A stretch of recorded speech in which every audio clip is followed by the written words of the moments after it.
ഞാൻ ഈ ഫിർദൌസ് എന്ന് പറയുന്ന ഇവിടെ സംസാരിച്ച വ്യക്തിയോട് അങ്ങ് അങ്ങനെ പറയരുതായിരുന്നു. 5 വർഷമാണ് ഒരു കിഡ്നി ട്രാൻസ്പ്ലാന്റ് നടത്തി കഴിഞ്ഞാലുള്ള ആയുസിന്റെ വലിപ്പം എന്ന്. ഇവിടെ കിഡ്നി ട്രാൻസ്പ്ലാന്റ് നടത്തിയിട്ട് എത്രയോ ആൾക്കാരെ ഈ ചർച്ച കാണുന്നവരെ എത്രത്തോളം അവരെ മാനസികമായി തളർത്തുന്ന ഒരു വാക്കാണ് അങ്ങയുടെ വായിൽ നിന്ന് വീണിട്ടുള്ളത്. അതുമാതിരി തന്നെ കിഡ്നി ട്രാൻസ്പ്ലാന്റ് നടത്താൻ വേണ്ടി കാത്തിരിക്കുന്നവർക്കും 5 വർഷത്തേക്ക് വേണ്ടിയിട്ടാണോ ഞങ്ങൾ ഇപ്പൊ ഈ 40-50 ലക്ഷം രൂപ ചെലവാക്കിയിട്ട് കുടുംബത്തെ അങ്ങേയറ്റം കടത്തിന്റെ കയത്തിലേക്ക് താഴ്ത്തിയിട്ട് പാടില്ല. അനിൽ നമ്പ്യാർ, അത് തെറ്റാണ്. ഞാൻ അങ്ങയുടെ മുമ്പിൽ അങ്ങയുടെ മുമ്പിൽ ഒരു 10 പേരെ ഹാജരാക്കാം. 12-13 കൊല്ലായിട്ടുള്ള ആൾക്കാരെ ഞാൻ ഹാജരാക്കാം. അത് തെറ്റാണ്. തീർച്ചയായിട്ടും ഹാജരാക്കാം. എന്തത്ര സംശയം? താങ്കൾ വിളിക്കണോടത്തേക്ക് ഞാൻ അവരെ കൊണ്ടുവരാം. പക്ഷെ ആ സമയത്ത് താങ്കൾക്ക് ഇത് തിരുത്താൻ പറ്റില്ല. ഇത്തരം ഒരു ചർച്ചയില് ആയുസിന്റെ വലിപ്പം ഇത് പറയണം.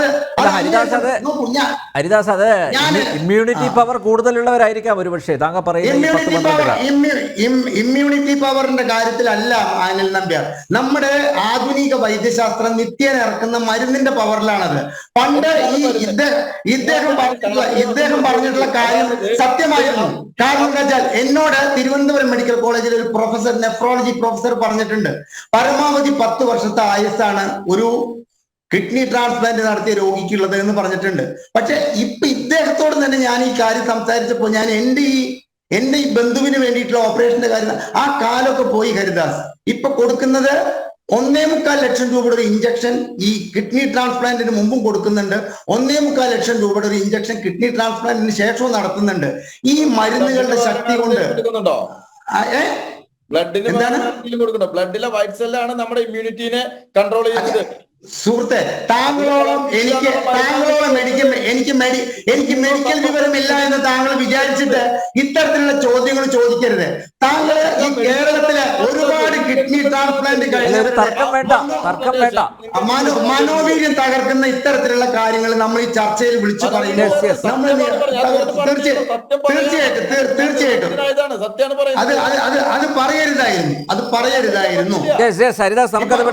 ഞാൻ പറയുന്നത് ഹരിദാസ്, നമുക്കത് വിടാം. നമുക്ക് ഈ മാഫിയ എങ്ങനെ നിയന്ത്രിക്കാം? അനിൽ നമ്പ്യാർ, ഈ ബ്രോക്കർമാരെ ദൈവങ്ങളായിട്ട് ജനങ്ങൾക്ക് കാണേണ്ട അവസ്ഥയിലേക്ക് നമ്മുടെ ഈ നിയമ സംവിധാനം, ഓർഗൻ ട്രാൻസ്പ്ലാന്റിന്റെ ഒരു സംവിധാനം എത്തിയെങ്കിൽ അതിനാരാണ് കുറ്റക്കാര്?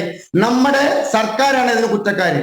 ഈ ബ്രോക്കർമാരുടെ പിന്നാലെ എനിക്ക് അവയവം വേണം എന്ന് പറഞ്ഞ് നടക്കേണ്ട അവസ്ഥയിലേക്ക് നമ്മൾ എത്തിപ്പെട്ടിട്ടുണ്ടെങ്കിൽ അത് അങ്ങേയറ്റം അപലപനീയമായിട്ടൊരു കാര്യമാണ്.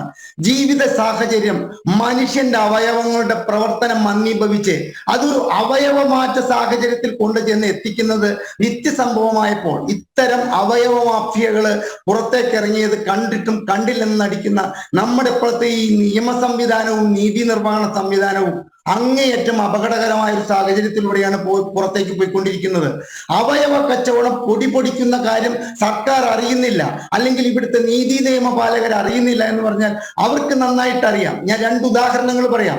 1200 കിഡ്നി ട്രാൻസ്പ്ലാന്റ് നടത്തിയ ഡോക്ടറെ ആദരിക്കുന്ന കാര്യം പത്രത്തിൽ വലിയ കോളത്തിൽ വാർത്ത കൊടുക്കുന്നു. 1200 കിഡ്നിയും ബന്ധുക്കളിൽ നിന്ന് സ്വീകരിച്ചതാണെന്ന് ഈ വാർത്ത വായിക്കുന്നവർ ആരെങ്കിലും വിശ്വസിക്കുക? അനിൽ നമ്പ്യാർ വിശ്വസിക്കുക? ഫിർദൌസ് വിശ്വസിക്കുക?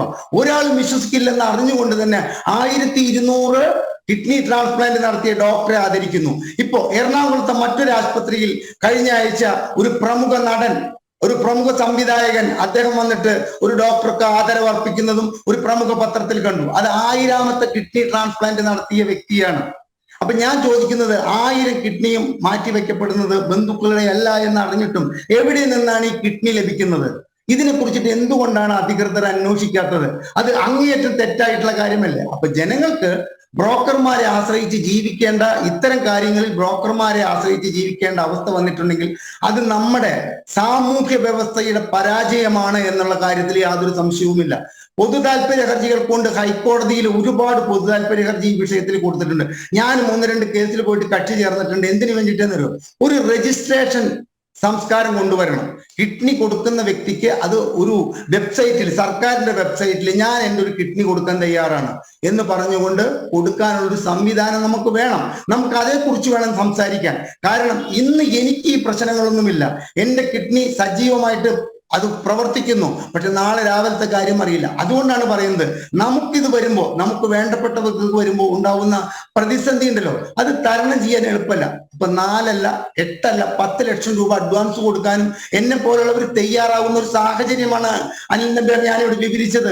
അതുകൊണ്ടാണ് ഞാൻ പറയുന്നത്, ഇത്തരം കാര്യങ്ങളിൽ നമുക്ക് അടിയന്തരമായിട്ട് ഒരു നിയമം ഉണ്ടാക്കേണ്ട സാഹചര്യം നിലനിൽക്കുന്നു എന്ന് ഇത്തരം സംഭവങ്ങൾ നമുക്ക് ഓർമ്മിപ്പിക്കുന്നു.